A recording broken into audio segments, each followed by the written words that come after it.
Ahora vamos a continuar con el último gran día, el principio y el fin. El principio y el final. Y como hemos visto, hay muchos comienzos y muchos finales. Y hay muchos comienzos grandes y finales grandes. Y podemos también esto compararlo con epopeyas del tiempo dentro del marco temporal de la eternidad, que son parte de las eras del tiempo en el que vivimos ahora. Y estamos viviendo en el tiempo que la Biblia describe como los últimos días. Pero también por cada uno de ellos, cada persona que viene a este mundo tiene un comienzo con su concepción y tiene un final en el tiempo en el vientre, que es el nacimiento, y ese es su nuevo comienzo. Y luego vive en su vida por el tiempo que sea necesario. Y entonces todo lo que hay, como conocemos con la existencia, en el tiempo y el espacio, y las cosas, siempre hay comienzos y finales. Ahora, de la misma manera con el plan de Dios con respecto a la humanidad. Debido a que los hombres y las mujeres son todos físicos y todos son temporales. Todos tenemos un principio, todos tenemos un final. Y lo que hacemos con nuestra vida, nosotros debemos elegirlo, porque Dios nos ha dado el libre albedrío independiente. Y Él no nos quitará eso. También tenemos que luchar contra el mal que está aquí, por la manera en que Adán y Eva escogieron actuar allá desde el principio, que es un problema que al final Dios va a resolver. Así es de que vayamos a Isaías 9 y versículo 9. Y vamos a ver una nueva fase del comienzo dentro del plan de Dios que tendrá un principio y un final, y luego un comienzo nuevamente. Así que esta es la historia completa de la Biblia, el principio y el final. Veremos esto cuando lleguemos al libro de Apocalipsis. Isaías 9 y versículo 6. Aquí está la promesa que se le dio a Adán y Eva en Génesis 3, 15 y 16, que vendría un Salvador. Y cuando llegamos a la época de Abraham, Isaac era un tipo de Cristo, el único hijo, nacido de una mujer que ya había pasado la edad fértil a los 90 años.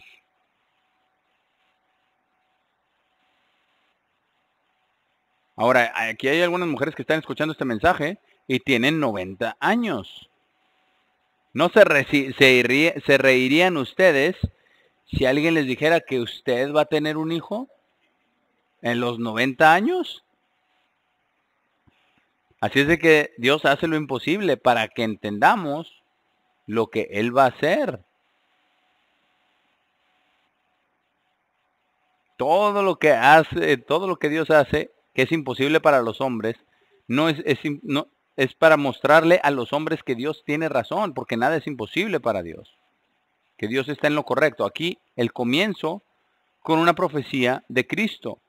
Ahora, esta está listada de tal manera que a menos que usted entienda el marco temporal de los días santos y el plan de Dios, usted nunca la entenderá.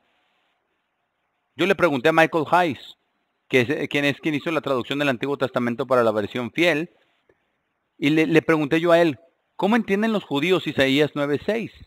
Y él dijo, no lo entienden. Por eso los judíos hoy están buscando a un Mesías físico, porque ellos no creen en Cristo, salvo unos pocos que sí lo creen. Y hay algunos que lo profesan, igual que los protestantes y los católicos, pero no conocen a Dios, no conocen a Cristo. Isaías 9, versículo 6. Porque para nosotros un niño es nacido, para nosotros un hijo es dado, y el gobierno será sobre sus hombros. Y su nombre será llamado maravilloso, consejero, el Dios poderoso, un hombre llamado Dios, el Padre eterno. Bueno, Él no se convertirá en el Padre eterno hasta que, como hemos visto con el milenio, entre Cristo y la novia, la iglesia, su novia, traerán muchos hijos al reino espiritual de Dios. y ellos se convertirán en seres espirituales y entonces Él será un Padre eterno, pero no antes. Aquí se habla de todo lo relacionado con Cristo, pero no está listado en orden cronológico. Del incremento de su gobierno y paz no habrá fin sobre el trono de David y sobre su reino, para ordenarlo y establecerlo con juicio y con justicia, desde ahora en adelante, incluso para siempre. El celo del Señor de los ejércitos hará esto. Ahora recuerde que si Dios dice que será, será. Así que aquí mismo tenemos el comienzo. Él nace. Y tenemos el final, que Él va a tomar el control del gobierno y que Él se sentará en el trono de David. Él es llamado Dios. ¿Cómo llega a ser el hombre? ¿Cómo llega el hombre a ser Dios? De eso se trata todo el Nuevo Testamento. Así que vayamos a Lucas 1, veámoslo.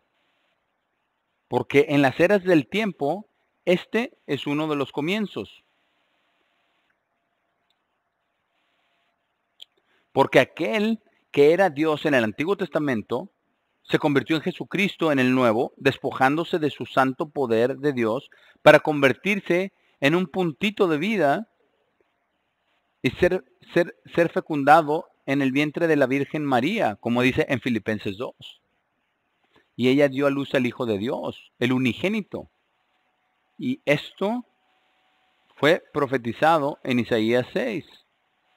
Como decía, una virgen dará a luz. Algo imposible, pero no para Dios. Así pues, toda la historia de esto está enterrada en Lucas 1. Pero veamos lo que Gabriel le dijo a María. Vamos a comenzar en el versículo 29, Lucas 1. Gabriel, porque Gabriel vino en el tiempo señalado. Recuerda dónde empezamos, en el tiempo señalado. Y este es uno de esos tiempos señalados.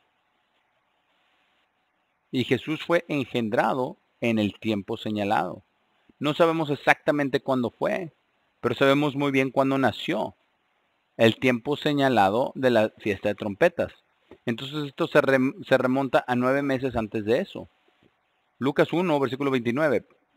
Pero cuando ella lo vio, estuvo grandemente perpleja con su mensaje y estuvo considerando qué tipo de saludo podría ser este. Entonces el ángel le dijo: no temas, María, porque has encontrado gracia con Dios. Y he aquí, concebirás en tu vientre y darás a luz a un hijo, y llamarás su nombre Jesús. Y él será grande, y será llamado el Hijo del Altísimo, y el Señor Dios le dará el trono de David, de David su antepasado, que es lo que enlazamos con Isaías 9. Y reinará sobre la casa de Jacob por los siglos de los siglos, y de su reino no habrá fin. Ahora, este pasaje está hablando acerca de su concepción, su nacimiento, su vida, su ministerio, su muerte y su resurrección. Todo esto aquí mismo. Increíble. Versículo 34. Pero María le dijo al ángel: ¿cómo será esto, ya que no he tenido relaciones sexuales con un hombre? Y el ángel le respondió y le dijo: el Espíritu Santo vendrá sobre ti, y el poder del Altísimo. Esto demuestra que el Espíritu Santo es poder de Dios y no una persona. Porque si fuera una persona, entonces el Espíritu Santo sería el Padre de Jesús y no el Padre. De modo que el razonamiento revuelto de la Trinidad no es más que el mito de hombres que trata de introducir las enseñanzas filosóficas de los paganos y tratar de casarlas con la palabra de Dios, y eso no funcionará.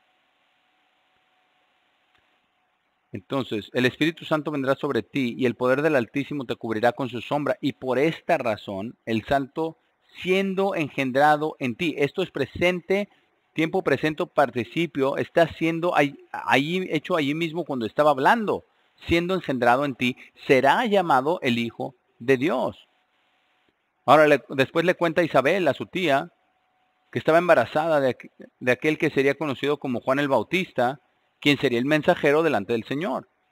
Así que aquí hay un comienzo, el comienzo del engendramiento y luego su nacimiento. Y luego tenemos el comienzo del ministerio de Cristo. ¿Cómo empezó esto?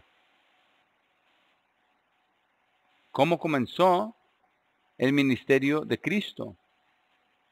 Fue después de que fue bautizado y recibió el Espíritu Santo. Ese también es el principio. Vamos a Mateo 4, versículo 1. Este es el principio del fin del gobierno de Satanás. Pero todavía no, porque hay otro día santo que lo representa, como hemos visto, el día de expiación. Aquí en Mateo 4, versículo 1, tenemos la tentación de Jesús, y esto encapsula todas las cosas por la que todo hombre y mujer que haya sido concebido, nacido, vivido y muerto haya pasado. Y tenemos que responder a la pregunta, ¿a quién vamos a amar? ¿A quién vamos a obedecer? ¿Qué vamos a hacer? ¿Cómo vamos a tener éxito? ¿Qué vamos a hacer cuando nos enfrentamos al mal? ¿Qué hacemos cuando necesitamos conocer y entender la verdad? Todas estas se condensan aquí, en la tentación de Jesucristo, como encontramos en Mateo 4 y también en Lucas 4. Leamos solo una parte aquí. Mateo 4, versículo 1.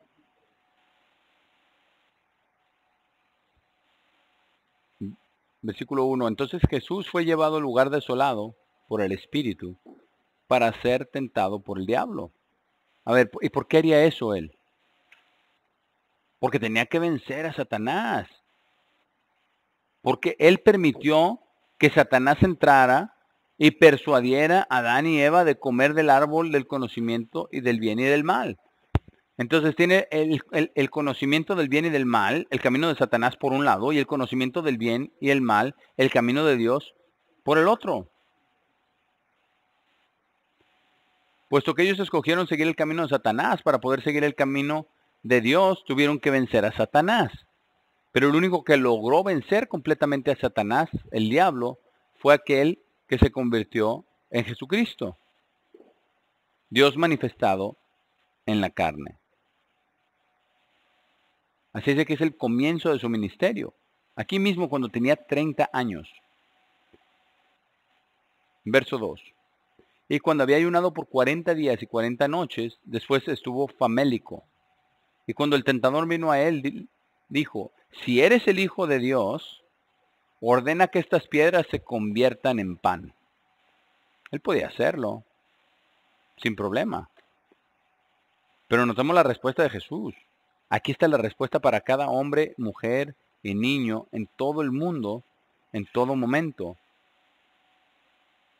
Cualquiera que sea la edad que tenga, cualquiera, cuando sea que haya nacido, que tanto viva, cómo vive. Aquí está la clave. Y esta es la razón por la que Él vino, para que podamos recibir el Espíritu Santo y entrar en pacto con Dios, para que podamos hacer las cosas que Dios quiere que hagamos, para que podamos vivir como Dios quiere que vivamos. Pero nosotros tenemos que elegirlo, así como Jesús tuvo que elegir. Así es de que leámoslo. Versículo 4. Pero él respondió y dijo, está escrito. Por esto tenemos la palabra de Dios. Y no se transmite por tradición ni de boca en boca. Nunca lo ha sido. Siempre está escrito. Así que aquí está su respuesta. Está escrito. El hombre no vivirá de pan solamente. Ningún hombre, mujer o niño. ¿Verdad? Pero si no comemos, no vivimos físicamente. ¿Cierto? Pero eso no es en todo en la vida. Porque eso nunca nos llevará, necesitamos ir y cumplir la promesa de Dios si solo nos fijamos en las cosas físicas. De eso es de lo que habla Jesús aquí. Sino de cada palabra que procede de la boca de Dios. Ahora, ¿Qué nos dicen hoy los falsos predicadores? Todo lo que está en el Antiguo Testamento se ha cumplido. Pero ¿no salió todo esto de la boca de Dios? ¿No fue todo esto inspirado para ser escrito por los fieles siervos escribas de Dios? Sí. Las cosas que cambian, solo Dios las puede cambiar. Ningún hombre puede cambiar lo que Dios ha dado. Solo Dios. Precisamente por eso tenemos el libro de Hebreos para mostrar que los sacrificios animales y las obras de ley que incluyen todas las tradiciones de todos los hombres y todas las religiones son obras de ley. Esas no cuentan ante Dios. Pero el guardar los mandamientos, viviendo por cada palabra de Dios, eso es lo que cuenta. Luego pasó por un par de tentaciones enormes, pero la superó. Así que ese es el final de la tentación. Cuando esas terminaron, llegamos al libro de Marcos y veremos otro comienzo, que fue Marcos 1, versículo 1, veremos otro comienzo. El comienzo del Evangelio de Jesucristo, el Hijo de Dios. Marcos habla del bautismo de Jesucristo. Marcos 1:1. Dice el comienzo del Evangelio de Jesucristo, el Hijo de Dios. Después habla del bautismo. Después en el versículo 14, después del encarcelamiento de Juan, dice, Juan el Bautista, ¿qué ministerio tuvo? ¿Qué función tan especial que tuvo? Y murió una muerte ignominiosa al ser decapitado por Herodes. Pero él era un hombre justo y fue el mensajero que preparó el camino para Jesús. Versículo 14. Ahora, después del cancelamiento de Juan, Jesús vino a Galilea proclamando el evangelio del reino de Dios. Aquí hay un final y un nuevo comienzo. Aquí mismo, en este verso, donde dice el versículo 15, diciendo, el tiempo se ha cumplido. El tiempo ya se había cumplido. ¿Cuál es el nuevo comienzo? ¿Cuál es ese nuevo comienzo? Dice, y el reino de Dios está cerca, a la mano. Él está proclamando el reino de Dios, Él está proclamando la salvación, Él está proclamando la salvación individual a todo aquel que se arrepienta. Dice, arrepiéntanse y crean en el Evangelio. En ese solo verso se incluye todo lo que hizo Jesús en su vida. Luego tuvo un ministerio de 3 años y medio. Y ese ministerio fue algo increíble. Ahora, cuando llegamos al final de ello, es muy interesante. Vamos ahora a Juan 12. Veamos el final del ministerio de Jesús, todos sus milagros, todo lo que hizo, todas las instrucciones que le fueron dadas. Ahora, esta parte, en Juan 12, fue en un sábado semanal. Y este sábado fue el sábado antes de su crucifixión. Así que tenemos igualmente un comienzo en miniatura y el final de este periodo de tiempo. Y veremos qué es eso y luego veremos qué importancia tiene a medida que avanzamos. Vamos a comenzar en el versículo 23, Juan 12, 23.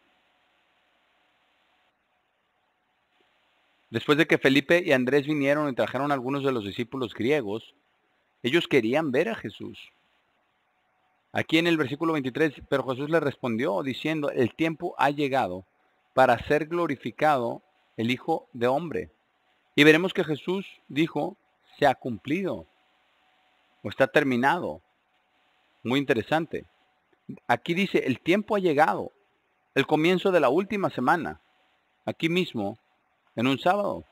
Verso 24, verdaderamente, verdaderamente les digo, a menos que un grano de trigo caiga en la tierra y muera, permanece solo, pero si muere, lleva mucho fruto. Aquel que ame su vida la perderá, y aquel que odie su vida en este mundo, la guardará hacia vida eterna.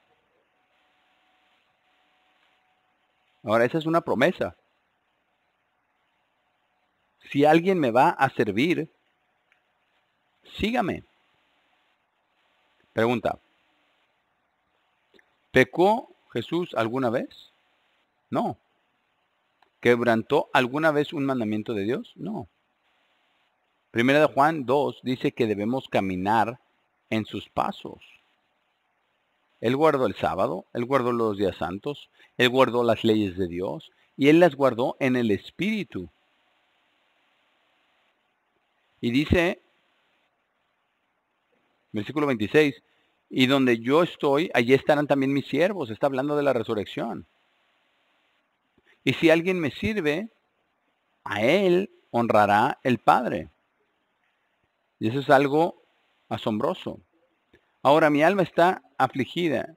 ¿Y qué diré? Padre, sálvame de esta hora. Pero para este mismo propósito he venido a esta hora. Hasta esa hora. Hasta el cumplimiento. Ahora, note, y esta fue la voz que vino en el sábado. Y quiero que le presten atención. Jesús dice en el versículo 28, Padre, glorifica tu nombre. Entonces una voz vino desde el cielo diciendo, yo lo he glorificado y lo glorificaré otra vez. Y la gente de pie allí, quienes lo escucharon, dijeron, tronó, y otros dijeron, un ángel le habló. Jesús respondió y dijo, esta voz no vino por causa de mí, sino por causa de ustedes. Y aquí está el juicio final de Satanás, el diablo, que requiere la muerte de Dios manifestado en la carne. Así que Él dice, en este sábado, y usted puede leer nuestro libro, una armonía de los evangelios, y ve cómo fluye todo esto. Versículo 31, ahora es el juicio de este mundo. Ahora el príncipe de este mundo será echado fuera.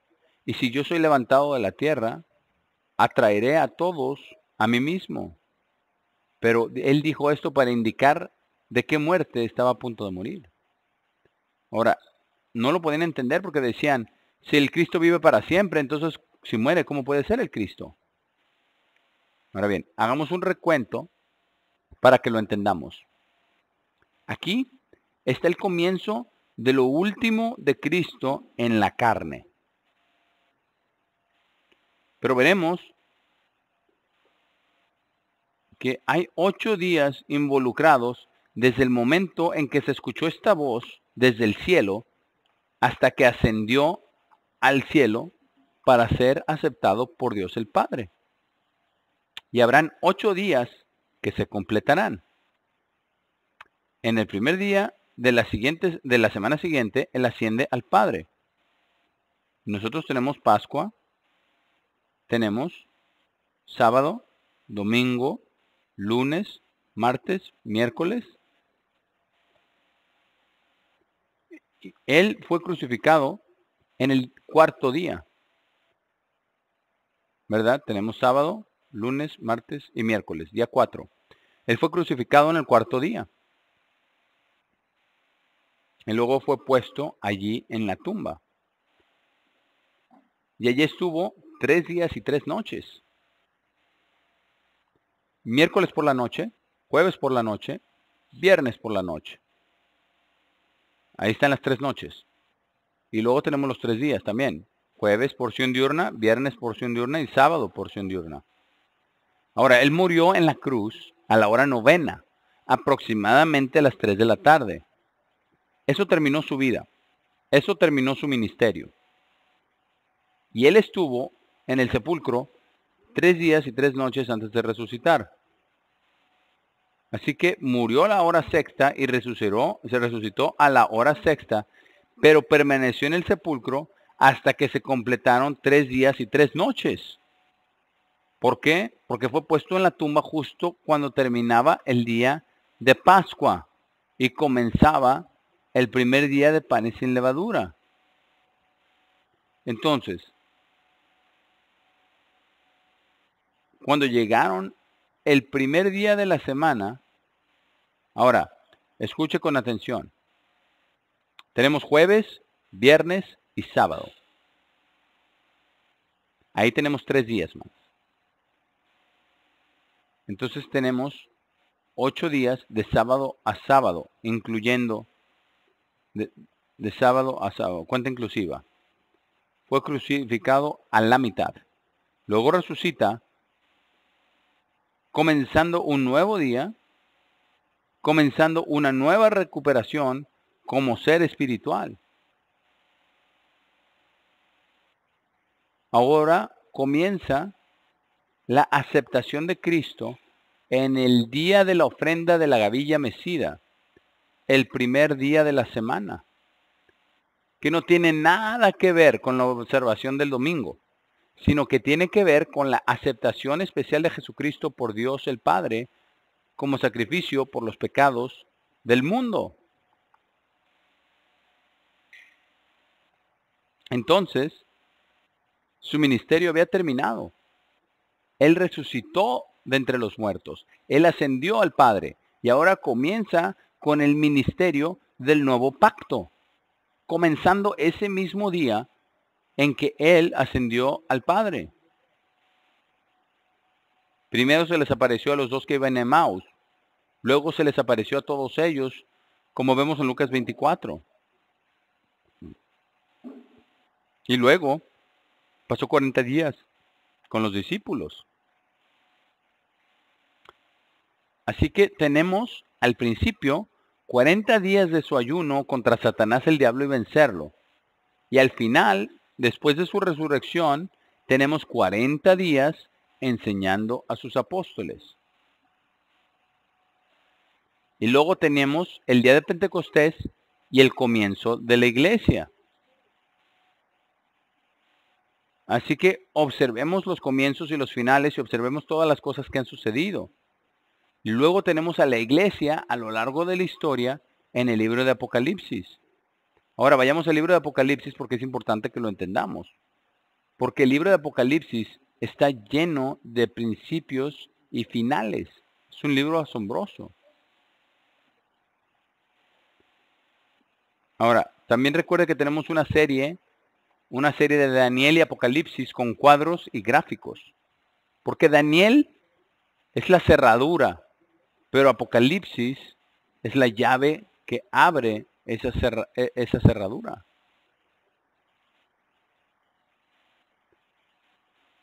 Apocalipsis es un libro asombroso, pero no se puede entender sin el conocimiento de los días santos, sin el conocimiento de quién era realmente Cristo. Vamos a Apocalipsis capítulo 1. Apocalipsis 1. Y esto viene directamente de Dios el Padre a Jesucristo hasta llegar a Juan. Entonces Juan escribe esto. Y aquí hay un nuevo comienzo. Y es un comienzo para entender las profecías que conducen al cumplimiento de todas las demás profecías en su tiempo determinado. Y cuando son cumplidas, entonces terminan, pero todo final tiene un nuevo comienzo.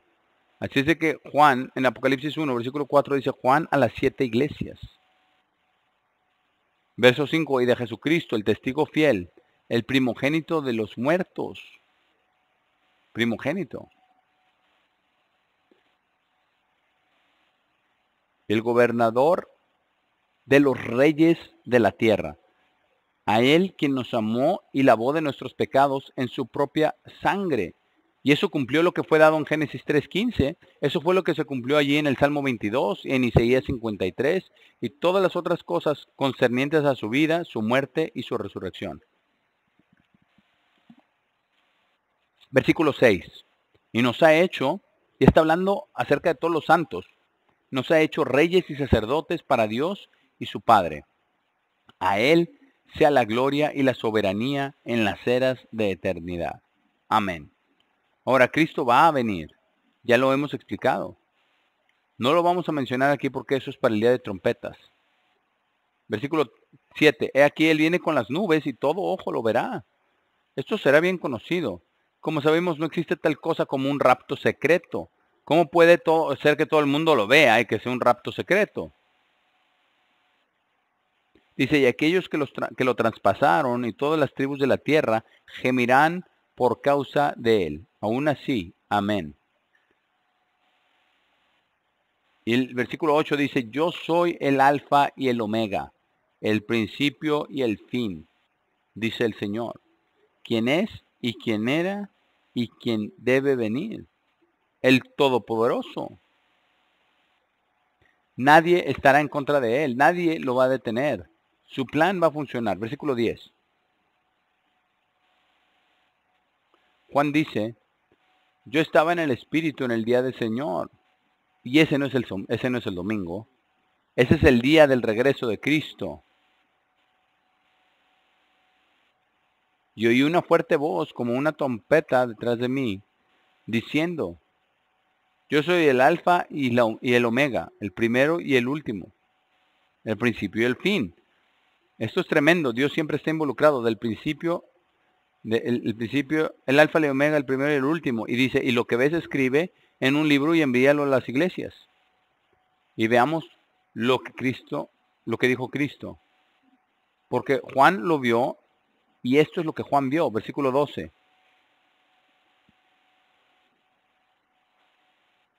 Vi 7 candeleros de oro, y en medio de los 7 candeleros uno como el Hijo de Hombre.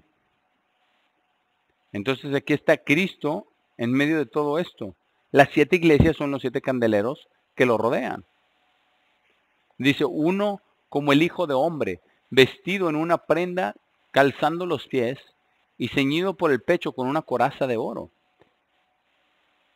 Y su cabeza y su cabello eran como lana blanca, blanca como nieve, y sus ojos eran como una llama de fuego. Ahora, recuerde esto, 1 Juan 3 y 4, lo veremos exactamente como Él es. Y aquí lo vio Juan, pero cuando resucitemos lo veremos exactamente como Él es, porque seremos como Él. No en la misma gloria, pero todos vamos a tener gloria, todos vamos a tener poder, todos vamos a tener autoridad, todos vamos a gobernar las naciones. Vamos a traer salvación al mundo por 1000 años, como lo cubrimos en la fiesta de tabernáculos. Verso 15, y sus pies eran como latón fino, como si ellos brillaran en un horno, y su voz era como el sonido de muchas aguas. Y en su mano derecha tenía 7 estrellas, y una espada afilada de 2 hojas salía de su boca, la palabra de Dios. Y sabemos que la palabra de Dios es viva y poderosa, y más afilada que cualquier espada de 2 filos, penetrando incluso los pedazos divididos de alma y de espíritu, de coyunturas y de médula, y es capaz de discernir los pensamientos e intenciones del corazón. Y sabemos que por la palabra de Dios Él va a destruir a todos los ejércitos que vengan contra Él en Apocalipsis 19. Eso es asombroso. Así que aquí está el comienzo y aquí está el final. Verso 16. Y en su mano derecha tenía 7 estrellas, y una espada afilada de 2 hojas salía de su boca, y su semblante era como el sol brillando completo en poder. Y cuando lo vi, caí a sus pies como si estuviera muerto, pero él puso su mano derecha sobre mí, diciéndome, no temas, yo soy el primero y el último, incluso aquel que está viviendo, porque estuve muerto, y he aquí, estoy vivo en las eras de eternidad. Amén. Y yo tengo las llaves de la tumba y de la muerte. Y está hablando de él mismo, de Cristo. Solo Dios tiene eso. Ahora, esto inicia el comienzo de entender el flujo de los eventos hasta Apocalipsis 11, con la primera resurrección, y luego hasta Apocalipsis 19, la cena de las bodas del Cordero. Y en Apocalipsis 20 llegamos a algo que está enterrado en un verso que nos dice el significado de este día. Porque nos dice qué es lo que va a pasar con todos aquellos que perdieron la vida. Que sus vidas llegaron a su fin, cortados de Dios. Estaban cortados de Dios, cegados. Estaban bajo diferentes gobiernos, bajo diferentes religiones. Ellos no sabían otra cosa. No siguieron completamente a Satanás, el diablo, para cometer el pecado imperdonable. Entonces, ¿qué va a pasar con esa gente? Ahora, nadie lo sabe, a menos que lea esto en Apocalipsis 20. Entonces, aquí está en Apocalipsis 20.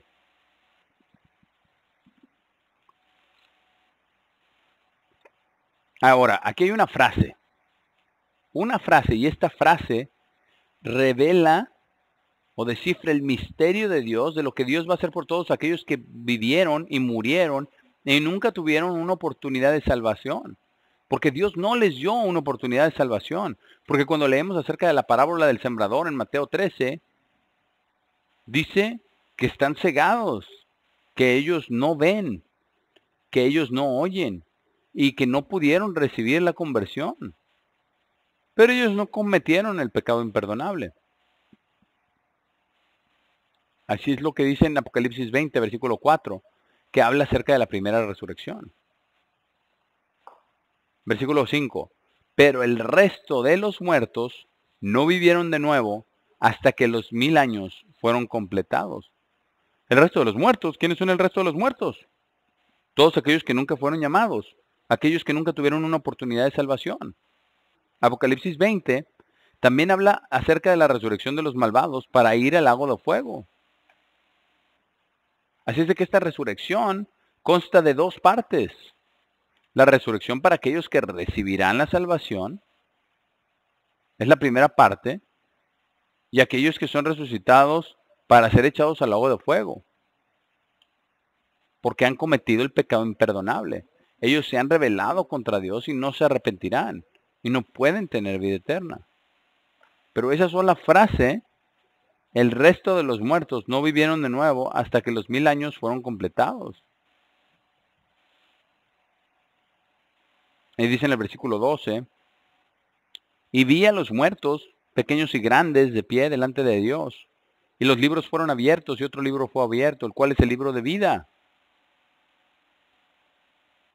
Y los muertos fueron juzgados por las cosas escritas en los libros, de acuerdo a sus obras. Así es de que ellos tienen una oportunidad de salvación. Así como durante el milenio tienen 100 años de vida, así también, con esta resurrección, tendrán 100 años de vida para ver y entender lo que van a hacer. Y Dios estará con ellos. Vamos a Ezequiel 37. Ezequiel 37, porque esta parte es la más difícil de entender para los judíos. Ezequiel 37. ¿Cómo puede ser esto posible? No se puede entender a menos que se tenga Apocalipsis 20, que dice que el resto de los muertos no vivieron de nuevo hasta que los 1000 años fueron completados. Y también tenemos esto que es importante entender. Dios dijo a los judíos primero, o a los israelitas primero, y luego a los gentiles.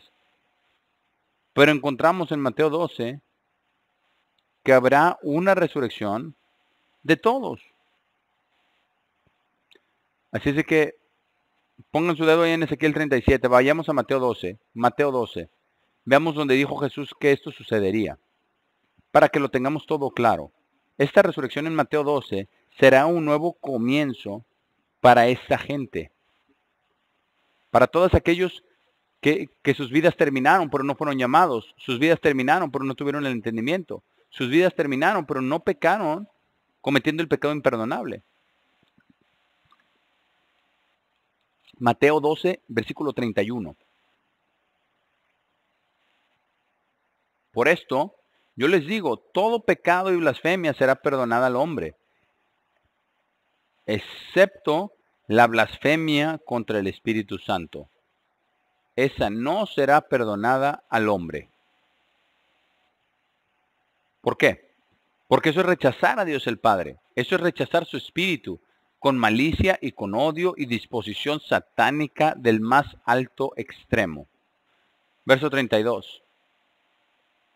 Y quien quiera que hable contra el Hijo, una palabra contra el Hijo del Hombre, y veremos cómo se aplica esto en Ezequiel 37, dice, una palabra contra el Hijo del Hombre le será perdonado.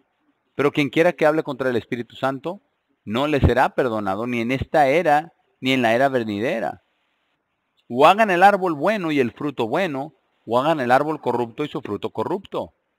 Porque un árbol es conocido por su fruto. Ahora vamos acá al verso 35. El hombre bueno del tesoro bueno de su corazón saca cosas buenas. Y el hombre malvado del tesoro malvado saca cosas malvadas. Pero les digo, por cada palabra vacía que los hombres puedan hablar, serán hechos responsables en el día de juicio. Y ese día de juicio es un juicio para una resurrección, para juicio, para vivir, para tener una oportunidad de salvación.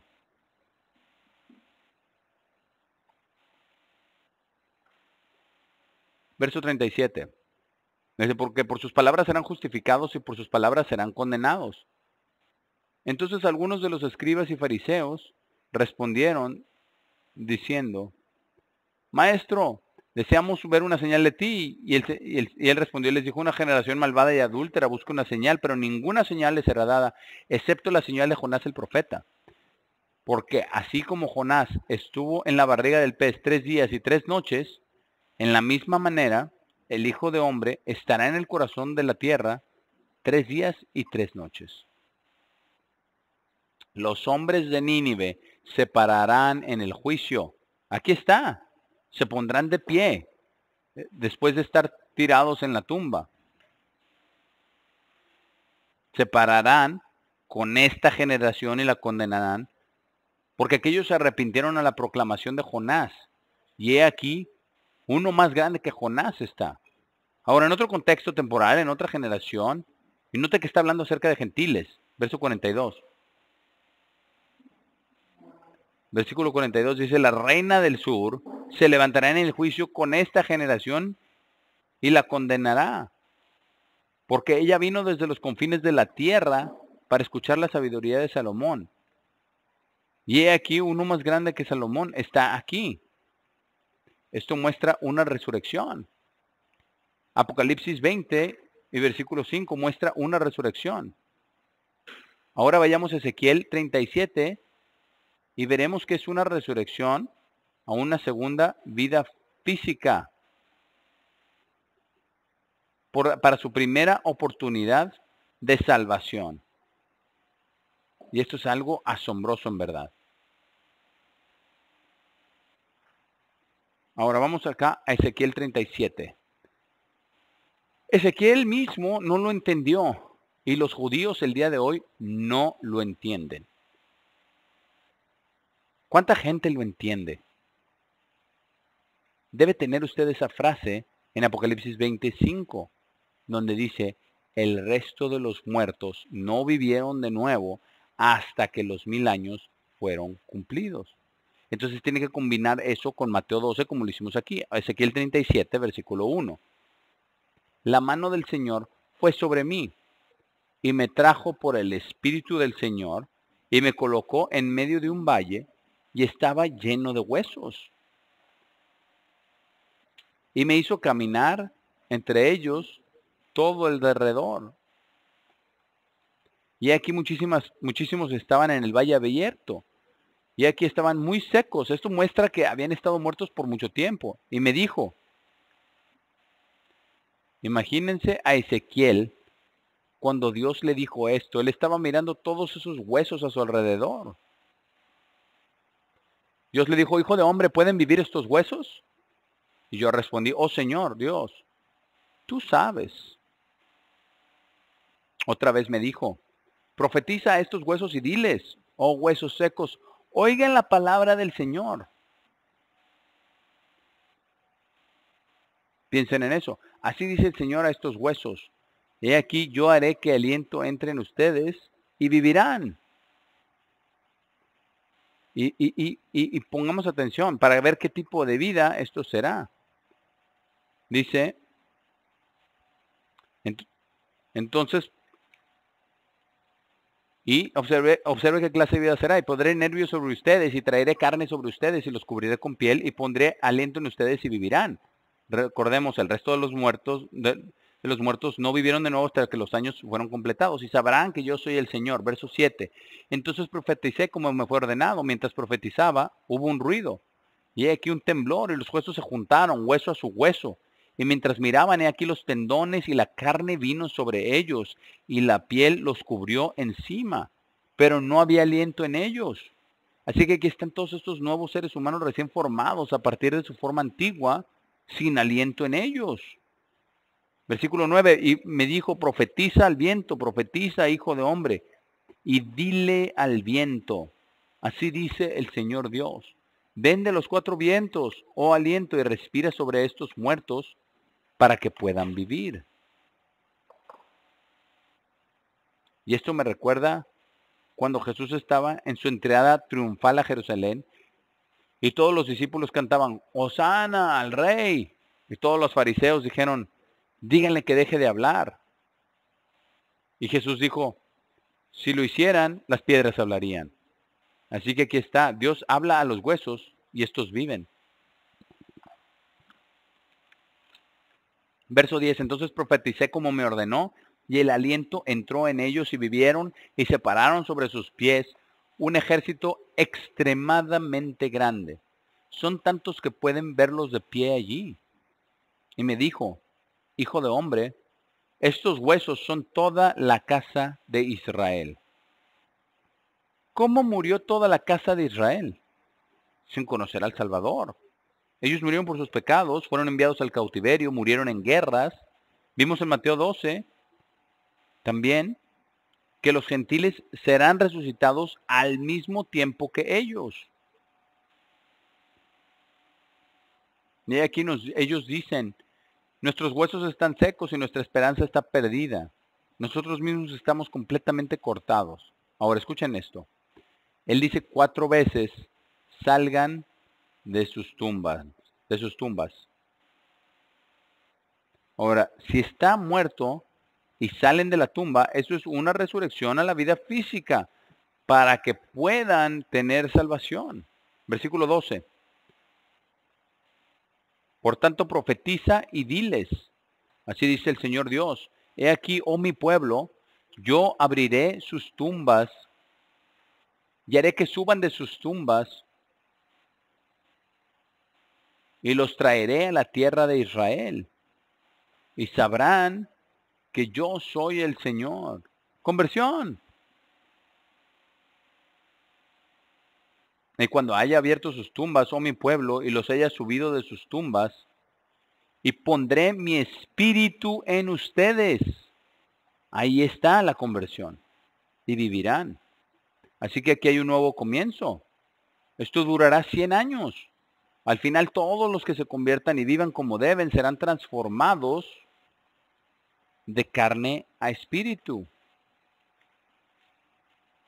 Ahora regresemos a Apocalipsis 20 y terminaremos lo que este último gran día representa.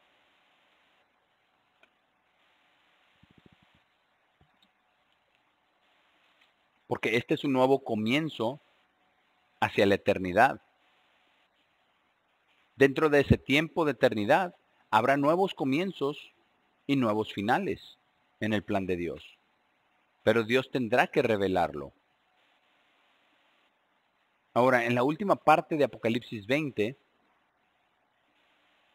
todos aquellos que se conviertan y estén listos para el cambio de carne a espíritu, eso sucederá. Todos los malvados que cometieron el pecado imperdonable serán resucitados y arrojados al lago de fuego. Satanás, el diablo, será removido a la oscuridad más oscura, como ya cubrimos. Luego llegamos a Apocalipsis 21. Un nuevo comienzo. Así de que todo acerca del plan de Dios tiene un principio y un final, un principio y un final. Y todo final tiene un nuevo principio. Y todo principio tiene un final. Al igual que todo lo que hay en la tierra, un nuevo día, el día se acaba, hay otro día, ese día se fue. Hay otro día, hay otra semana, hay otro sábado, hay otra Pascua, hay otra fiesta de panes sin levadura y todos los días santos de Dios. Apocalipsis 21, versículo 1. Entonces vi un cielo nuevo y una tierra nueva, porque el primer cielo y la primera tierra estaban desaparecidas y no había más mar. Y yo, Juan, vi la santa ciudad, la nueva Jerusalén, bajando de Dios desde el cielo, preparada como una novia adornada para su esposo. Verso 3. Y escuché una gran voz desde el cielo decir, he aquí, el tabernáculo de Dios es con los hombres. Y estamos hablando de hombres y mujeres, de hombres y mujeres hechos seres espirituales perfectos.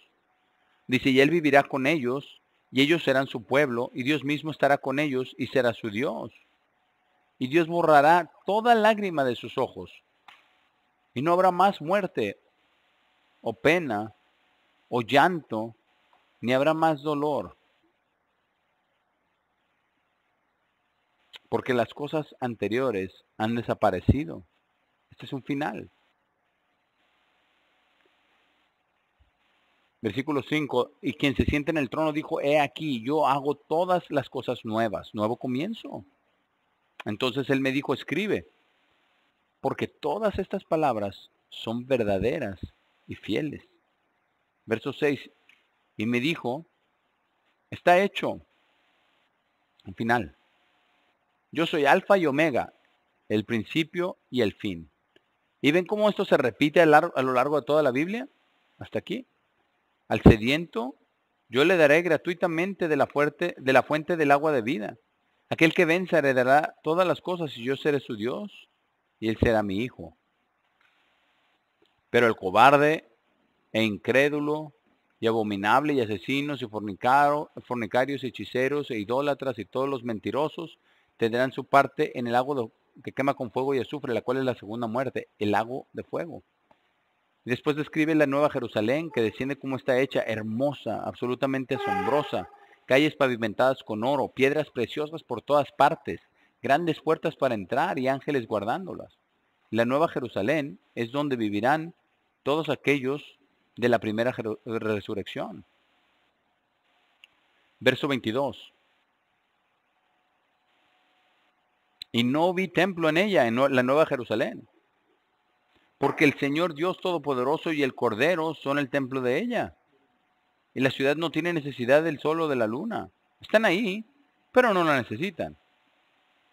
Que deberían brillar en ella, porque la gloria de Dios la ilumina y la luz de ella es el Cordero. Y las naciones que son salvas, todos aquellos de los que hablamos en la segunda resurrección, que califican para la vida eterna, están allí. Aquellos en la primera resurrección vivirán en la nueva Jerusalén. Aquellos en la segunda resurrección vivirán en las naciones de la tierra. Todo será espíritu. Ellos serán espíritu. Versículo 24. Y las naciones que son salvas caminarán en su luz. Y los reyes de la tierra traerán su gloria y honor a ella.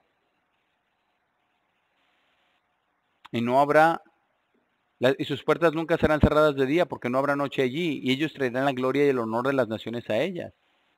Y veamos lo que dice aquí. Nunca más habrá pecado ni nada que contamine. Nunca más habrá rebelión contra Dios para intentar quitar lo que Dios está haciendo. Verso 27. Y nada que profane entrará nunca en ella, ni cualquiera que practique una abominación o conciba una mentira, sino únicamente aquellos que están escritos en el libro de la vida del Cordero. Va a ser algo tremendo.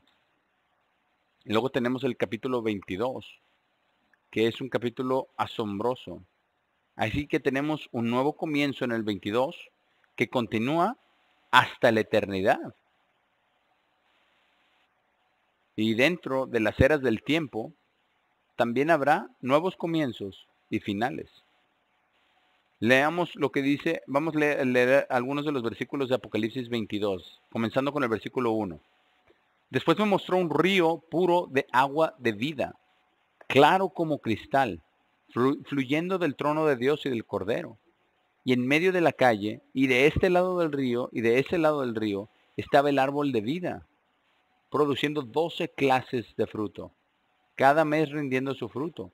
Y las hojas del árbol son para la sanidad de las naciones.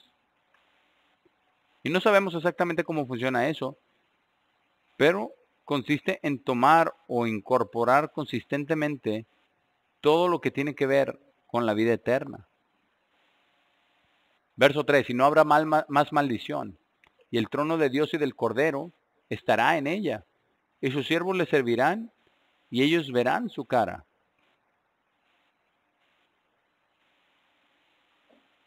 Ahora, ¿cómo va a ser eso? Acercarse a Dios el Padre y mirarlo cara a cara. Eso va a ser algo asombroso.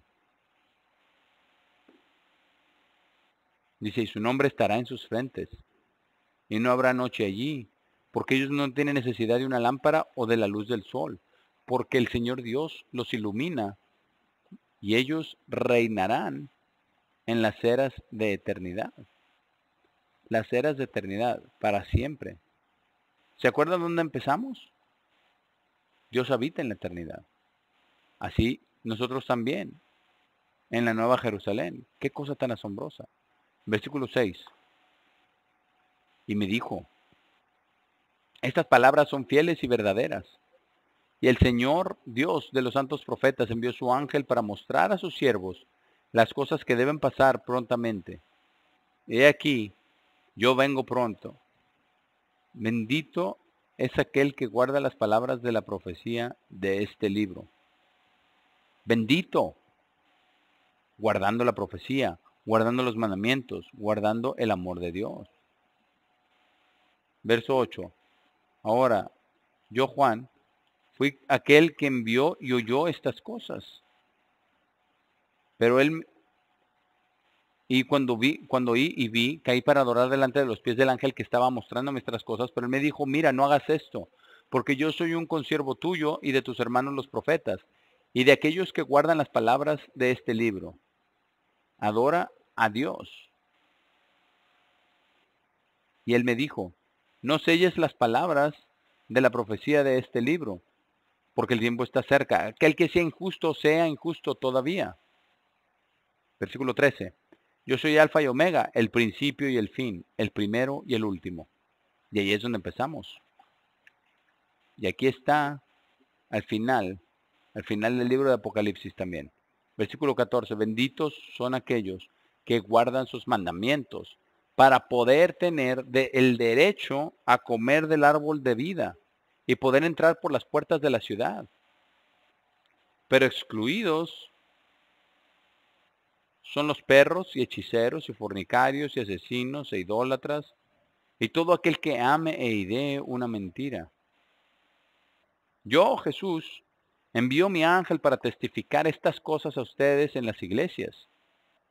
Yo soy la raíz y el descendiente de David, la estrella brillante de la mañana, cumpliendo las profecías de Dios. Y el espíritu y la novia dicen, ven. Y esto es lo que vamos a hacer durante el milenio y durante el juicio del gran trono blanco.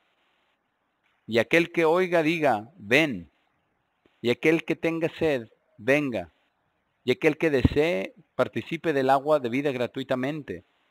Porque yo conjuntamente testifico a todo el que oiga las palabras de la profecía de este libro, que si cualquiera añade a estas cosas, Dios le añadirá las plagas que están escritas en este libro. Y si cualquiera quita de las palabras del libro de esta profecía, Dios quitará su parte del libro de la vida y de la santa ciudad y de las cosas que están escritas en este libro. Quien testifica estas cosas dice, sin duda, yo vengo prontamente. Amén. Aún así, ven Señor Jesús. La gracia de nuestro Señor Jesucristo sea con todos ustedes. Amén. Así es de que este es el significado del último gran día. Un gran día en verdad. Así es de que tenemos esto del principio hasta el final. Del principio de la eternidad. Y todo lo que Dios quiere que hagamos. Hermanos, tengan un buen viaje de regreso a casa. Qué bueno que vinieron a la fiesta de tabernáculos. Y nos vemos en el sábado, que es solamente en un par de días.